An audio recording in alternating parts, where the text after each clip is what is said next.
বেগম খালেদা জিয়া তিনি ওলামায়ে কেরামদেরকে পছন্দ করতেন। ওলামায়ে কেরামদের তার ক্ষমতা থাকাকালীন সময় 3 বারের প্রেসিডেন্ট তিনি ছিলেন। এই 3 বার প্রেসিডেন্ট থাকাকালীন সময়ে কোনো আলেমকে কি জেলের মধ্যে যেতে হয়েছে নাকি? হয়েছে? হয় নাই তো।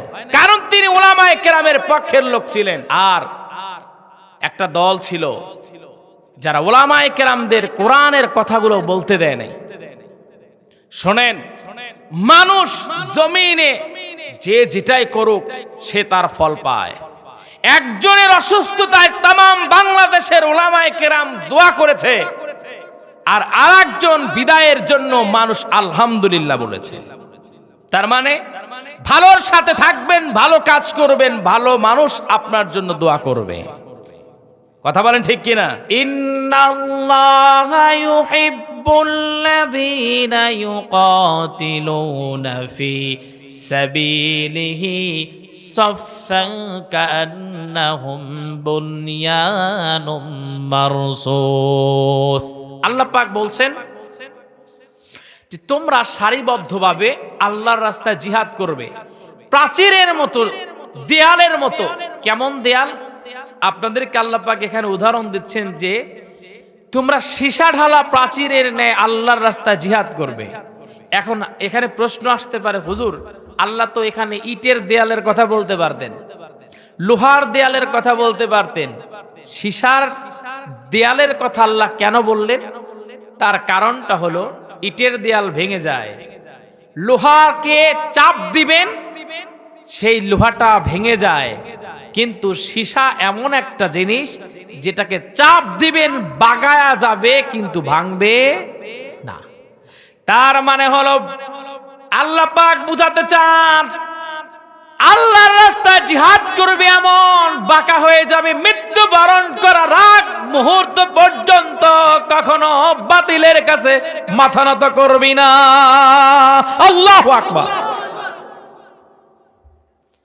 আমার ভাইরা, আমার বন্ধুগণ, নবীজি সাল্লাল্লাহু আলাইহি ওয়াসাল্লামের জীবনে জিহাদ ছিল।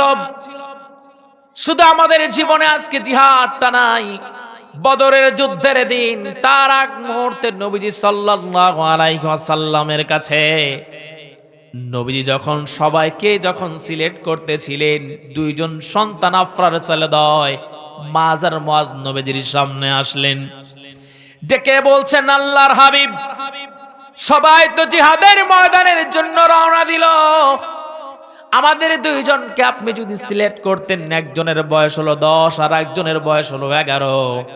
আল্লাহর নবী বললেন, তোমরা ছোট্ট মানুষ, তোমাদের অনুমতি কি দিব, যাও বাসায় তোমরা ফিরে যাও। নবীজির এই কথায় 2 জন ছোট ছোট বাচ্চা কিশোর মানুষ তারা ডেকে বলেন, নবীজি কেন ফিরব, আমাদেরকে আপনি অনুমতি দিয়ে দেন। আল্লাহর নবী বললেন, শোনো, তোমরা ছোট ছোট মানুষ, তোমরা যাওয়া মাত্র কাফেররা তোমাদেরকে হত্যা করে ফেলবে।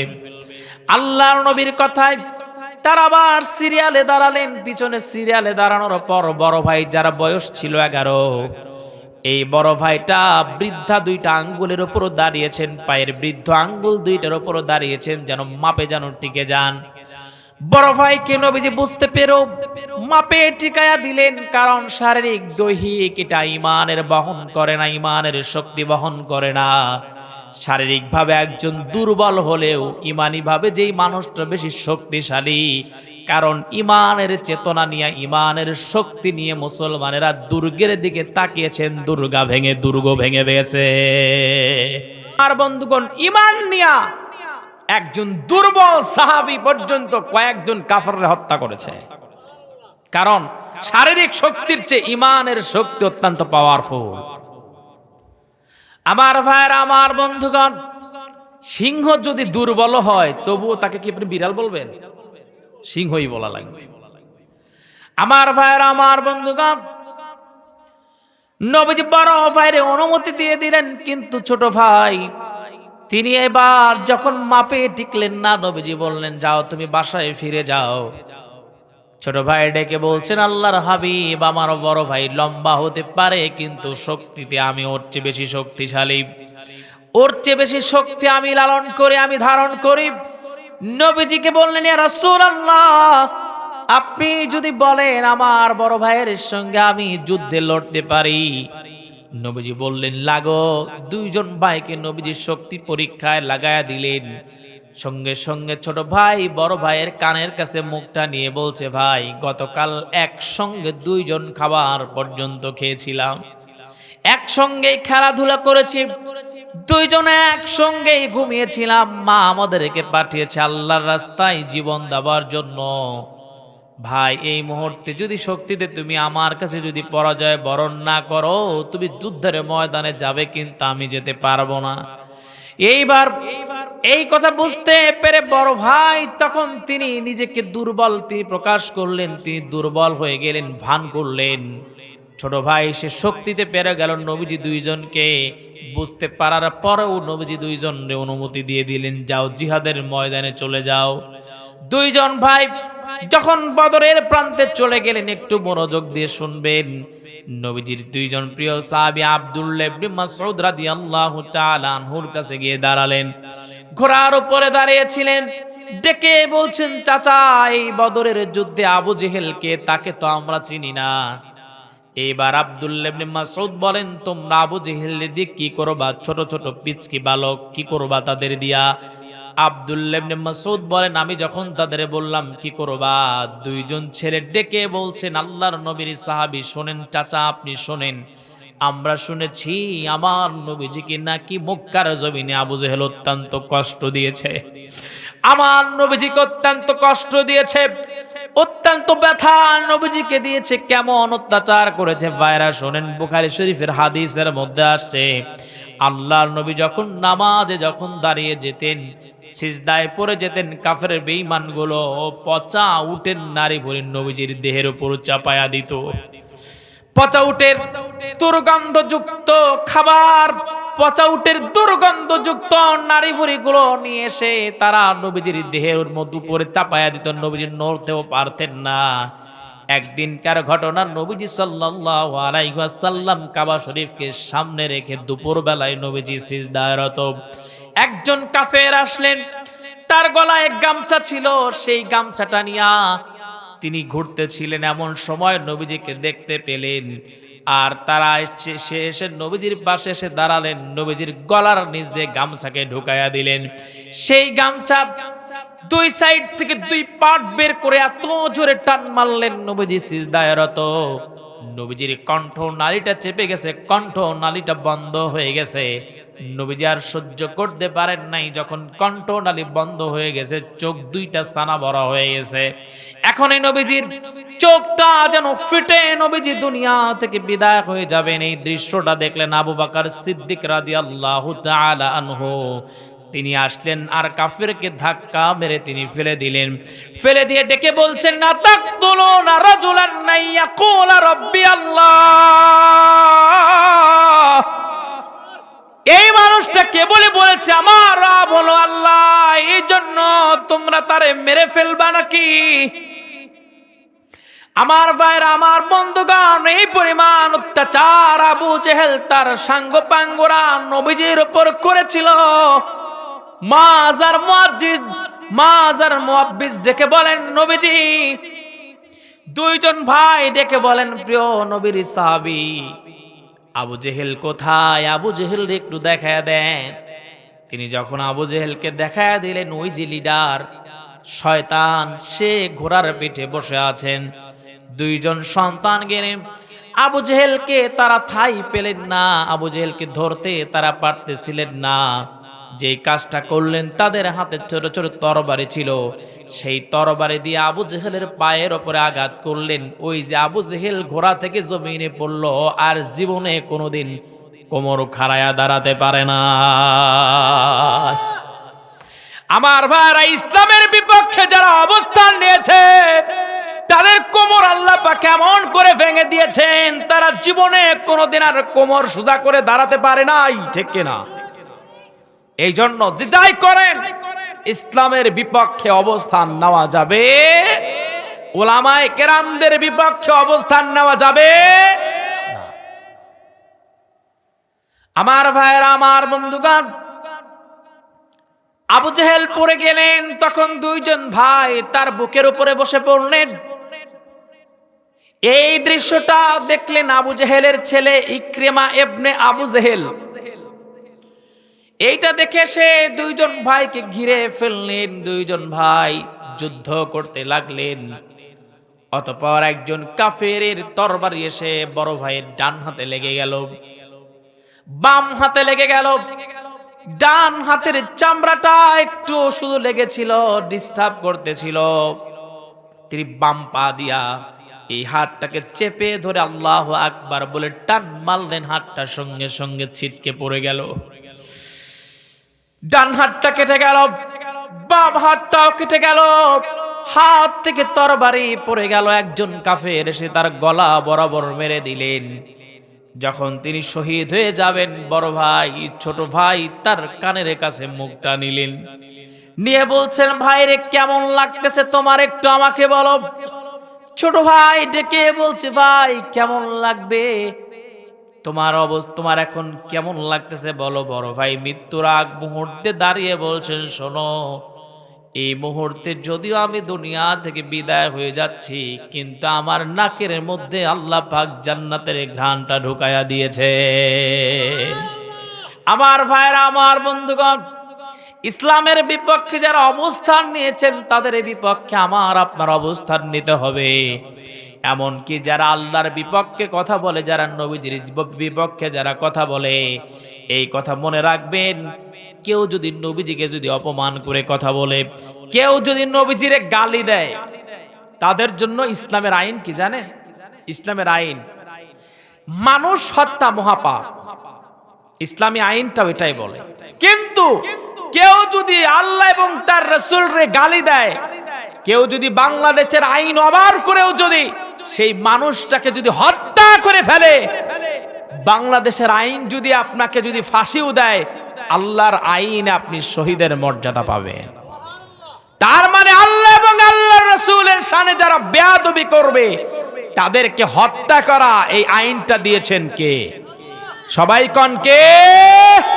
এই কয়েকদিন পূর্বে এক বাউল ফাউল সে আল্লাহর গালি দিল।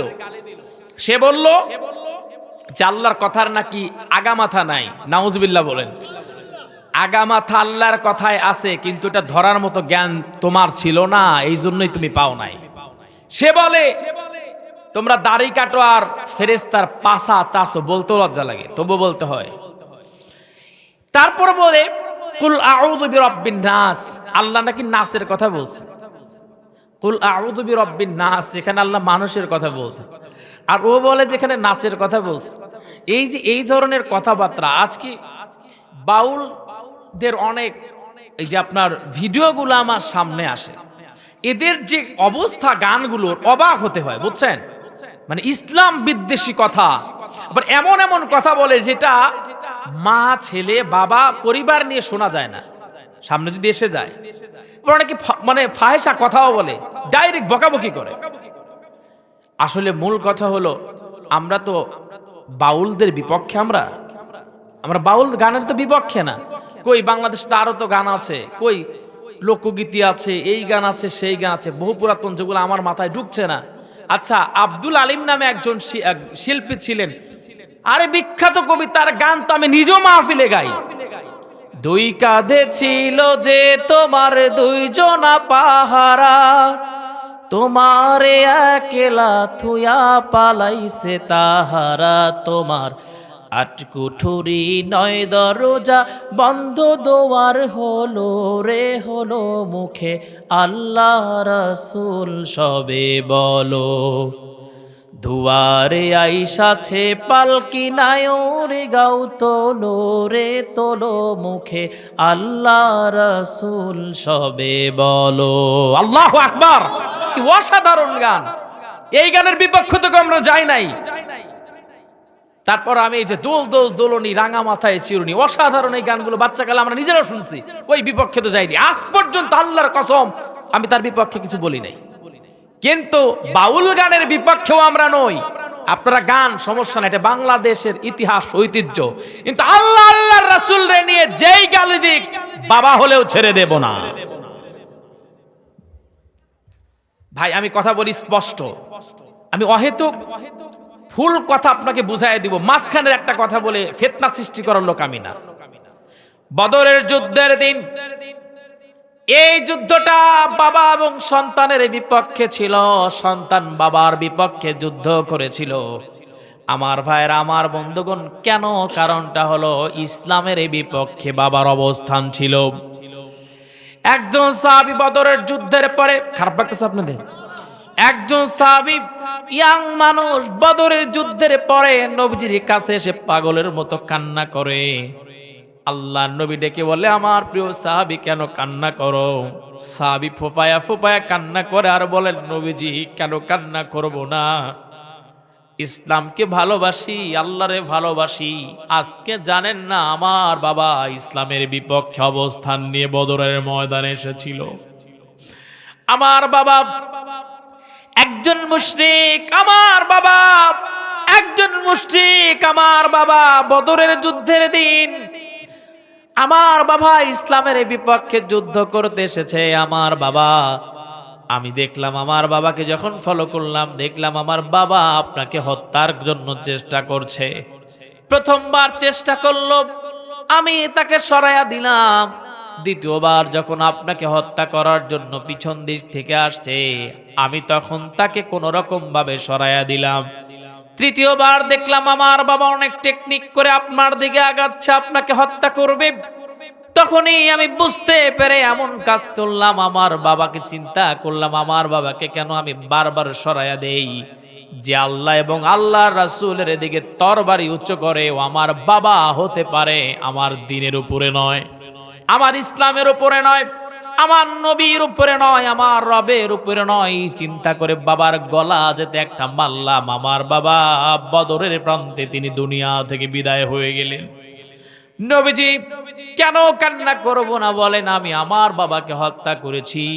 আল্লাহর নবী বললেন, আমার সাহাবীরে শোনো, আজকে তুমি ইসলামের পক্ষে যেমন অটুটভাবে অবস্থান নিয়েছো, আমি নবীজি তোমাকে এই জান্নাতি 10 জন সাহাবীর মধ্যে একজন ঘোষণা করলাম। আর একজন সাহাবী, তিনি তার সন্তানটাকে হত্যা করেছেন। নবীজির সামনে সে ডেকে বলছেন, আল্লাহর হাবিব, আমি আমার নিজ হাত দিয়ে আমার সন্তানকে হত্যা করেছি। আমার সন্তান আপনার বিপক্ষে ছিল। বদরের যুদ্ধের দিন এমন কঠিন মুহূর্ত ছিল, কঠিন দিন ছিল। সন্তান বাবাকে, বাবা সন্তানকে পর্যন্ত হত্যা করেছে। আমার ভাইয়ের, আমার বন্ধুগণ, আল্লাহর নবী বলেন, মান হাব্বালিল্লাহ ওয়া আবগাদালিল্লাহ ওয়া আতালিল্লাহ ওয়া মানালিল্লাহ ফাকাদ ইসতাকমালাল ঈমান। মান হাব্বালিল্লাহ, আমি কাউরে ভালোবাসবো আল্লাহর জন্য, ওয়া আবগাদালিল্লাহ, কাউরে ঘৃণা করব আল্লাহর জন্য। সুবহানাল্লাহ বলতে পারেন নাই? তার মানে আমার বাবা যদি আমার আল্লাহর বিপক্ষে যায়, আমি আমার বাবার বিপক্ষে দাঁড়াবো ইনশাআল্লাহ।